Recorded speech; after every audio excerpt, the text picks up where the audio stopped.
Everyone pictures the same dream.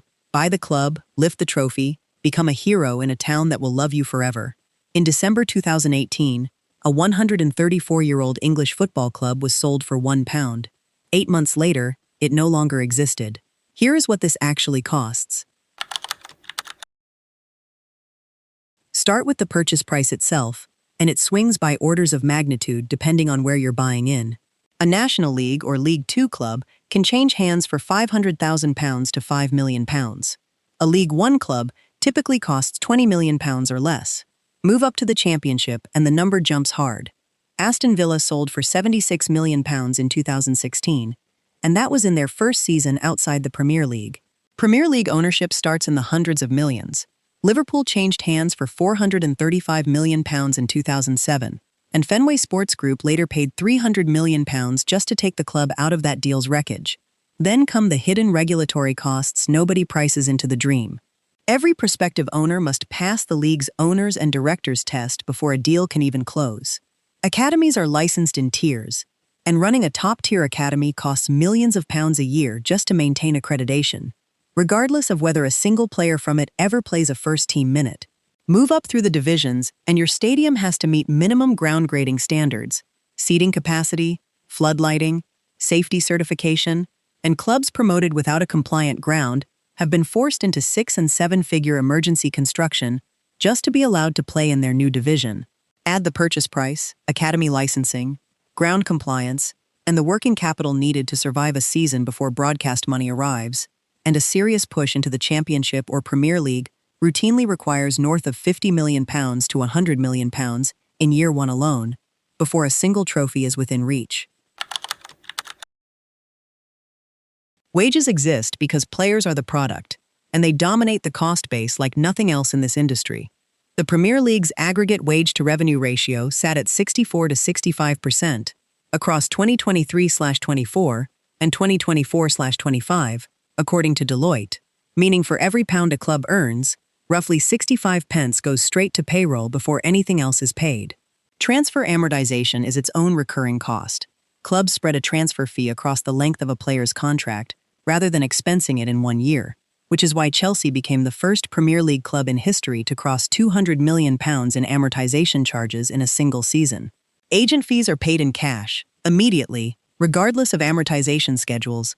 Premier League clubs paid a combined £409.1 million to agents and intermediaries in the year to February 2025, according to Football Association figures. Non-player costs, administration, matchday operations, travel, medical staff, stadium maintenance, have grown too.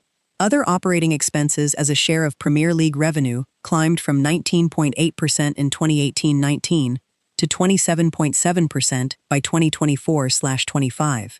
Insurance for a squad of professional athletes runs into millions annually, covering injury, loss of form, and third-party liability at a level no ordinary retail business needs to consider.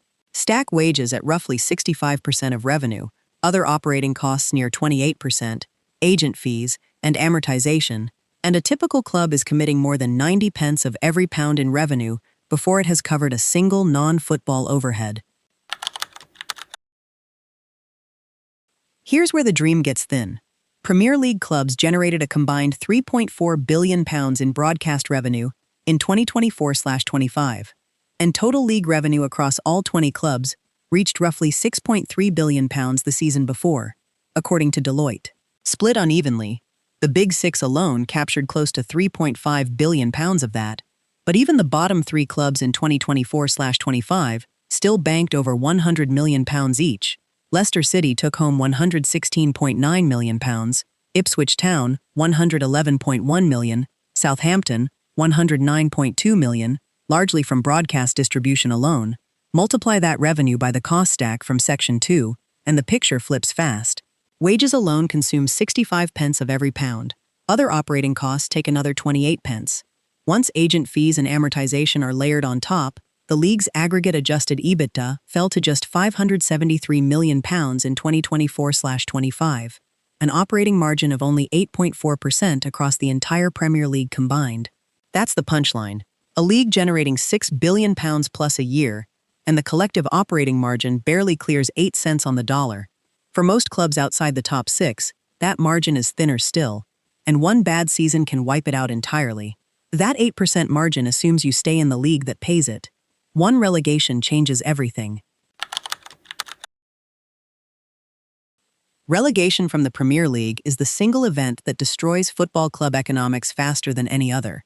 Academic research covering the 2005 to 2022 period found that relegated clubs suffered a 73% average reduction in revenue in their first season back in the Championship, a figure only partly softened to 42% by parachute payments. Wage spending, by contrast, only fell by 28% over the same period, meaning costs don't retreat anywhere near as fast as income does. The real-world version of that math: Huddersfield Town's revenue fell from £119.1 million in 2018-19 to £52.7 million in 2019-20, a 56% collapse in a single season. After their relegation from the Premier League, parachute payments exist precisely because this cliff edge is so severe.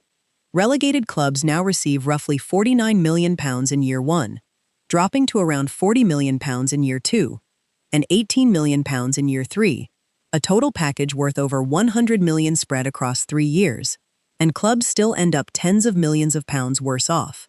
In 2018, one 134-year-old club sold for the price of a coffee.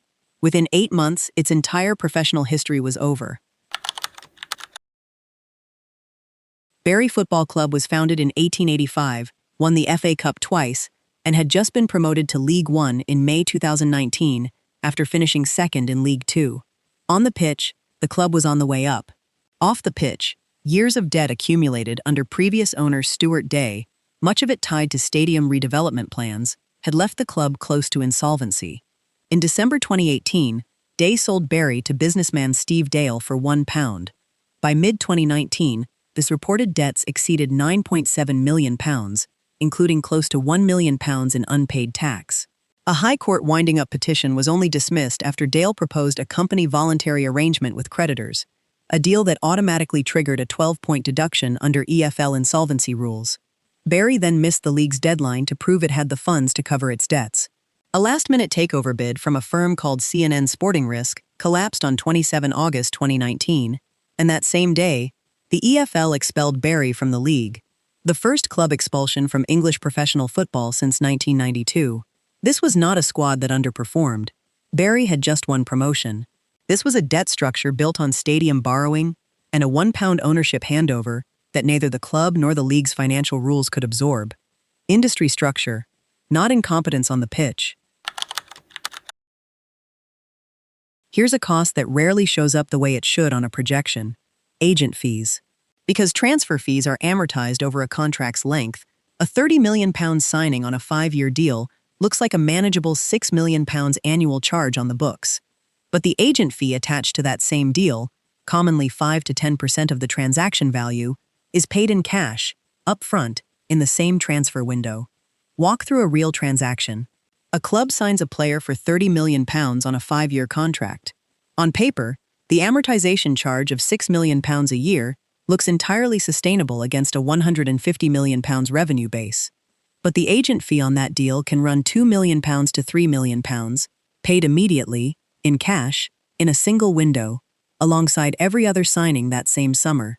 Premier League clubs paid £409.1 million combined to agents in the year to February 2025, up from £272.6 million just 3 years earlier, a nearly 50% increase in agent spending in 3 years, growing faster than almost any other cost category in the sport. There is another cost growing just as fast, except this one isn't paid to a person. It's triggered by a rule book, and it can cost more than any transfer fee ever has. Premier League profit and sustainability rules cap losses at £105 million over a rolling 3-year period. In November 2023, Everton were docked 10 points, later reduced to 6 on appeal, for breaching that threshold by £19.5 million. Months later, a second, separate breach of £16.6 million cost them 2 more points in the same season. That's 8 points lost in a single campaign for financial breaches alone. Nottingham Forest were docked 4 points the same season after admitting a breach of £34.5 million against their allowable loss threshold. A points deduction isn't a fine that gets absorbed into next year's budget. It moves a club directly toward the relegation zone in real time, threatening the exact £100 million plus in broadcast revenue, described in Section 3. A club can field a title-worthy squad, win enough matches to stay up on merit, and still go down because of a spreadsheet error from 2 accounting years earlier. This can end the business in a single event. Some things get better at scale. The Big Six alone command close to £1.5 billion of the Premier League's roughly £2 billion in total commercial revenue, and a larger overall revenue base gives bigger clubs more room to absorb a bad transfer or a down season without breaching PSR thresholds. Access to Champions League broadcast money compounds the gap further every year a club stays qualified. But other things get harder, not easier. Bigger wage bills mean bigger fixed multi-year commitments that don't shrink if results slip. Agent fee obligations scale directly with transfer activity. The more a club spends to compete, the more it owes in cash the same summer. And regulatory scrutiny intensifies with size. Manchester City have faced over 100 alleged financial rule breaches under investigation since 2023, a scale of scrutiny a League Two club will never encounter, precisely because there's more money to investigate. At a certain size, a football club stops being a sports team and becomes a global media and commercial rights business that also happens to field 11 players on a Saturday. Optimistic scenario. A mid-table Premier League club earns £180 million in total revenue, keeps wages disciplined at 60% of revenue, £108 million, and holds other operating costs to 25%, or £45 million. Total cost base, £153 million against £180 million in revenue, leaving a genuine £27 million operating margin before amortisation and agent fees. The club stays up comfortably and banks another season at this level. Realistic scenario, the same club is relegated. Revenue collapses toward parachute payment territory. Call it £80 million in year 1, following the 73% cliff edge pattern from Section 4. But wage spending only falls by roughly 28%, per the research, leaving a wage bill still near £78 million against that £80 million in revenue. Agent fees on existing contracts are still owed regardless of division. A PSR breach becomes a live risk simply because revenue fell while committed spending didn't. Recalculate, and that £27 million profit is now a loss running into the tens of millions. The difference between those two scenarios is one relegation battle, one PSR miscalculation, and one summer of aggressive agent fee-heavy spending. None of these are exotic disasters. All three happen to someone in this industry every single season. Research from Sheffield Hallam University found that championship clubs without parachute payment support operate on average revenues of around £20 million a season, while clubs cushioned by parachute payments pull in £33 million or more, a structural gap that has nothing to do with squad quality and everything to do with financial starting position. The primary cause of collapse in this industry is almost never poor coaching.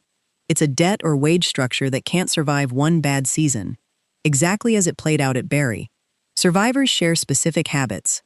They keep the wage-to-revenue ratio meaningfully below the PSR threshold, not hovering at the edge of it.